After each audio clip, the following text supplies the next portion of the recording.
Hello नमस्कार दोस्तों, आप सभी का स्वागत है आप सभी एक नए वीडियो में। दोस्तों आज की इस वीडियो में हम बात करने वाले हैं क्लास 10 का जो मैट्रिक का एग्जाम होने वाला है 2026 में, उसके रिगार्डिंग जो फिजिक्स का होता है, फिजिक्स आपका जो सब्जेक्ट है और जो कि साइंस में आता है, उसके रिगार्डिंग ऐसे क्वेश्चन को हम लोग देखने वाले हैं जो कई बार क्वेश्चन आ चुका है और बहुत इंपॉर्टेंट यह क्वेश्चन है फिजिक्स का। यदि आप इसको याद करते हैं तो आपको 15 नंबर तो गारंटी हम 100% आपको लिख करके देते हैं कि 15 नंबर आपको यह टॉपिक में से हर एग्जाम में आता है। दोस्तों हर बार जब मैट्रिक का होता है तब आता है।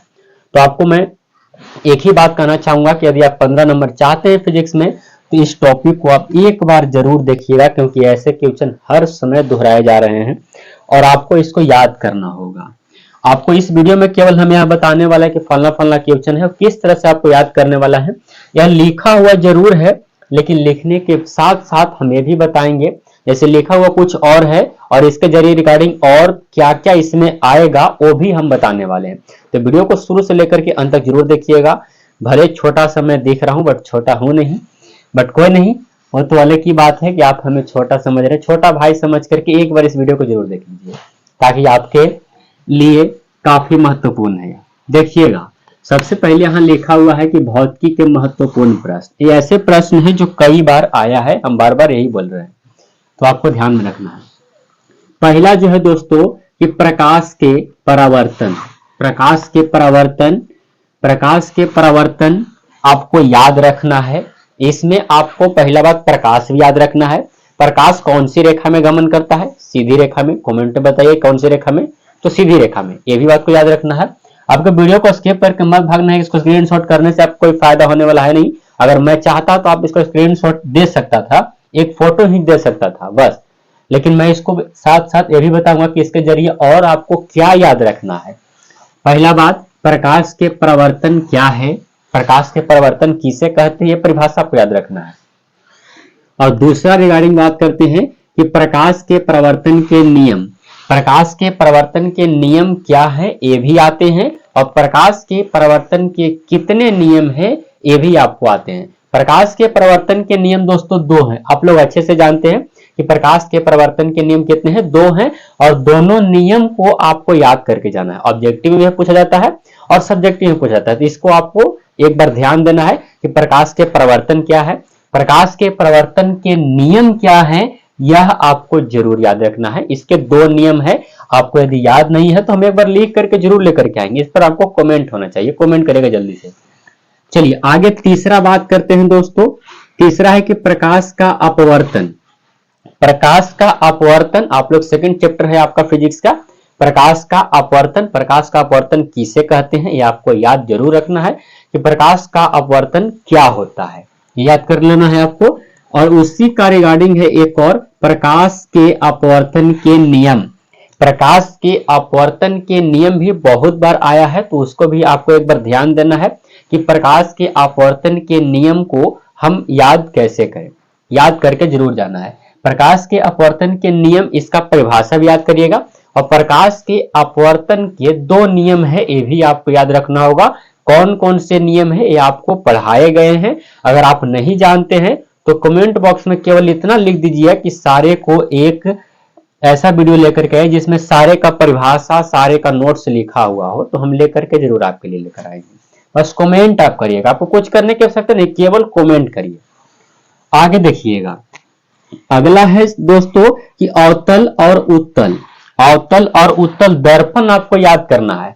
अवतल और उत्तल दर्पण को आपको जरूर याद करके जाना है। गोलीय दर्पण इसी से संबंधित आता है, तो गोलीय दर्पण भी वक्रता त्रिज्या होता है, वक्रता केंद्र होता है, पोल यानी ध्रुव होता है, प्रधान अक्ष या मुख अक्ष होते हैं। मैंने आपको पहले ही बताया था कि बोर्ड पर लिखा हुआ कुछ और है, इसके रिगार्डिंग और भी आपको क्वेश्चन बताए जाएंगे जो आपके एग्जाम में 100% आने के चांसेस हैं। तो आपको क्या क्या मैंने बताया, गोलीय दर्पण बताया, अवतल दर्पण बताया, उत्तल दर्पण बताया, और क्या ध्रुव बताया, मुख अक्ष या प्रधान अक्ष बताया, वक्रता त्रिज्या बताया, वक्रता केंद्र बताया, है ना। ये सब आपको फोकस दूरी, एक और इंपॉर्टेंट बात, फोकस दूरी भी आपको याद करते जाना है, क्योंकि 2 नंबर में फोकस दूरी हर समय पूछा है और पूछेगा भी, तो इसको एक बार जरूर देख करके जाइएगा।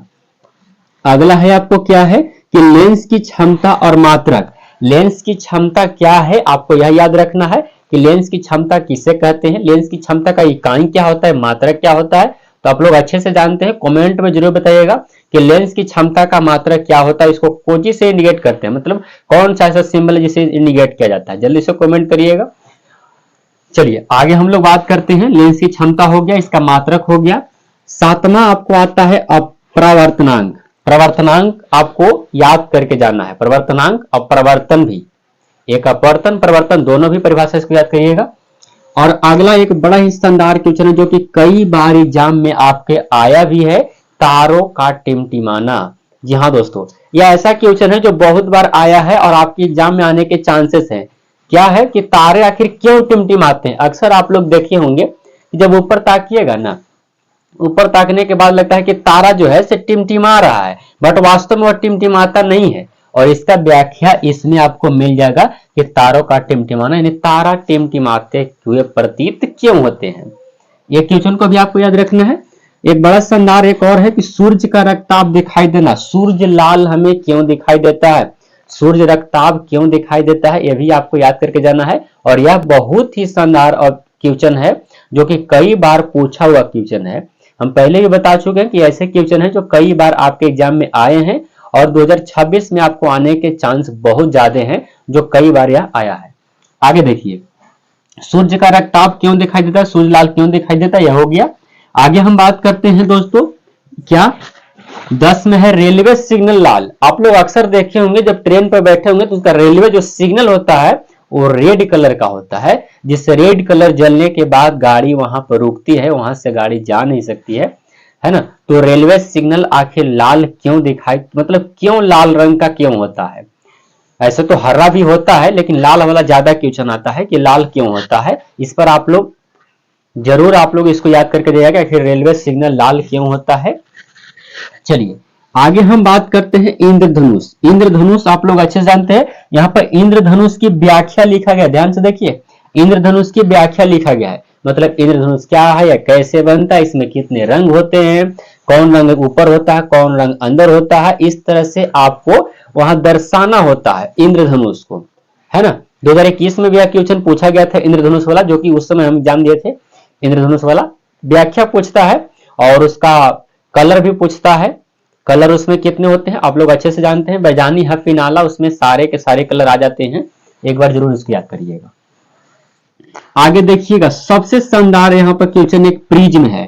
प्रिज्म बहुत बार पूछा गया है और प्रिज्म को आप लोग अक्सर याद करके जाइएगा।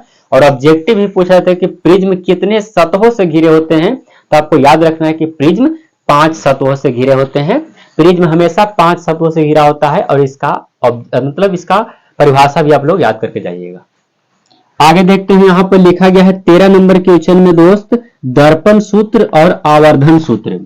दर्पण सूत्र को भी आपको याद करके जाना है ना। हाँ, दर्पण सूत्र और एक आवर्धन सूत्र। आवर्धन भी आप लोग पढ़े होंगे। आवर्धन किसे कहते हैं, प्रतिबिंब की ऊंचाई और औसत ऊंचाई के अनुपात को क्या कहते हैं, आवर्धन कहते हैं। तो इसको आप लोग एक बार जरूर याद करके जाइएगा। आवर्धन का सूत्र पूछा जाता है, दर्पण सूत्र सिद्ध करने के लिए पूछा जाता है, या दर्पण सूत्र आपको लिख देगा। दर्पण सूत्र क्या है आप लोग कमेंट में जल्दी से बताइए कि दर्पण सूत्र आखिर क्या होता है। दर्पण सूत्र लिखिए और बताइए। और आवर्धन सूत्र, ये दोनों को एक बार जरूर देखिएगा। अगला नंबर क्वेश्चन आप लोग को शायद दिखाई दे रहा होगा, दिखाई दे रहा है तो यहाँ अवतल लेंस और उत्तल लेंस। अवतल लेंस और उत्तल लेंस, हम अवतल दर्पण और उत्तल दर्पण बताएं, उनका उपयोग भी आता है और लेंस का भी उपयोग आता है कि आखिर अवतल लेंस और उत्तल लेंस का उपयोग क्या है। दोनों का पूछा गया एग्जाम में और बहुत बार पूछता भी है। अगला नंबर क्वेश्चन है दोस्त आपको कि प्रकाश का प्रकीर्णन। प्रकाश का प्रकीर्णन आप लोग अच्छे तरह से जानते हैं।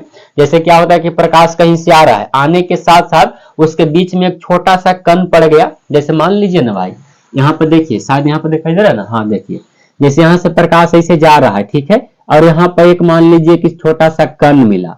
कण मिलने के बाद इधर उधर पढ़ करके इधर उधर छितरा जाता है, कुछ इधर कुछ इधर कुछ इधर कुछ इधर कुछ इधर, ऐसे करके छितरा जाता है। तो यह छितराने की क्रिया क्या कहलाता है, प्रकाश का प्रकीर्णन कहता है। टिंडल प्रभाव आप लोग देखे होंगे, टिंडल प्रभाव इसी में आता है। टिंडल प्रभाव कहने का मतलब है जैसे खपड़ा वाला घर होता है ना, तो उसमें से खपड़ा वाला घर में से एक सूरज का प्रकाश है, तो उसमें देखिएगा कि धूल कण उसमें घूमे घूमे घूमे घूमे आपको नजर आएंगे, और टिंडल प्रभाव है। है ना। टिंडल प्रभाव को भी याद कर लीजिए, टिंडल प्रभाव भी आता है, कई बार आया हुआ है। और 16 नंबर में है, आपको शायद आपको दिखाई नहीं दे रहा होगा, मैं आपको बताने का 16 नंबर में लेन सूत्र है। 16 नंबर में लेन सूत्र है, तो लेन सूत्र को एक बार जरूर याद कर लीजिएगा, लेन सूत्र। और उसके बाद है अपवर्तनांक और दृष्टि दोष की व्याख्या। दृष्टि दोष कितने प्रकार के होते हैं, उसकी सारे को निवारण, दोष कैसे होता है, इस सारे का सारा व्याख्या करने के लिए आता है। हाल ही में आपको 2025 का एग्जाम हुआ था, उसमें दृष्टि दोष आया था, 5 नंबर का आया था, और बड़ा ही आसान होता है। अगर आपको नहीं आता है तो कमेंट करिए, हम उस पर एक वीडियो जरूर लेकर के आएंगे। ये सारे के सारे ऐसे इंपॉर्टेंट क्वेश्चन है दोस्तों, जो कई बार आया है और 2026 एग्जाम में बहुत चांसेस है कि आपको आएंगे। यह फिजिक्स का क्वेश्चन है। बाकी आपको वीडियो कैसा लगा कमेंट करके अवश्य बताइएगा। दोस्तों वीडियो को शेयर करिएगा दोस्तों के पास। अगर आप चाहते हैं कि अगले और ऐसे टॉपिक लाए जाए जो कई बार एग्जाम में पूछा गया है और इंपॉर्टेंट क्वेश्चन है, तो ऐसे वीडियो हम जरूर लेकर के आएंगे। एक बार कमेंट करिएगा कि हाँ भैया, यहाँ सर फिजिक्स का ला दिए हैं तो केमिस्ट्री का लाइए, बायो का लाइए, हिंदी का लाइए, मैथ का लाइए। आप जो कमेंट करिएगा मेरे आका, वह आपके सामने हाजिर हो जाएगा। तो जल्दी से कमेंट करिए कि आपको अगला वीडियो किस टॉपिक पर चाहिए, और बाकी इसको एक बार स्क्रीनशॉट करने का प्रयास करिएगा दोस्त। स्क्रीनशॉट करने के से तो अच्छा है कि एक बार वीडियो देख ले, क्योंकि वीडियो में मैंने ऐसे जो लिखा हुआ नहीं है वो भी क्वेश्चन आपको बताए हैं। तो उम्मीद करते हैं वीडियो आपको पसंद आएगा। वीडियो को लाइक करिएगा, चैनल पर नए हैं तो हमारे चैनल को सब्सक्राइब करिएगा दोस्तों, और दोस्तों के पास शेयर करिएगा। मिलते हैं नेक्स्ट वीडियो में, तब तक के लिए जय हिंद प्यार दोस्तों।